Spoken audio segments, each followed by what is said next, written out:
Hi, in this section of video, I'm going to talk about offers and compromise.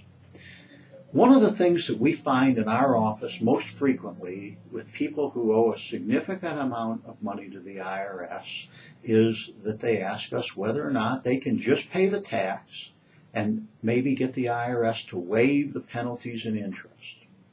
And what we found is that there's two basic ways that we can get that done. The first is we can get penalties abated if they have what the IRS calls reasonable cause why they didn't either file the returns or pay the taxes. The second way is through an offer and compromise.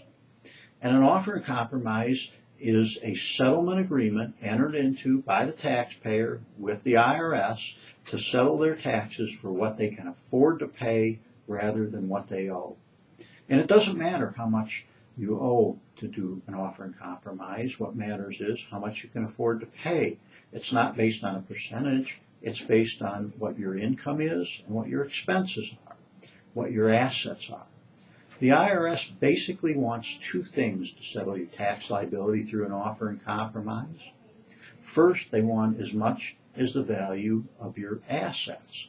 And what they do is they look at, for example, a house. And if a house has equity in it, then they want an amount equal to the equity. They look at your assets, and you're allowed to exempt certain things, household goods, tools of your trade, and things of that nature are not counted when they figure out how much your assets are worth. Secondly, they want as much as they believe they can get out of your income for the next 4 to 5 years, depending on how the offer is structured. And what they do is they look at how much your income is expected to be.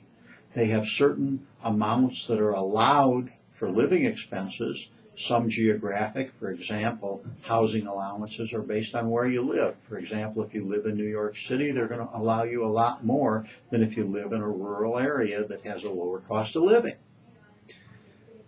So what happens is we file an offer and compromise with the IRS, and then after a period of waiting, they will negotiate with us.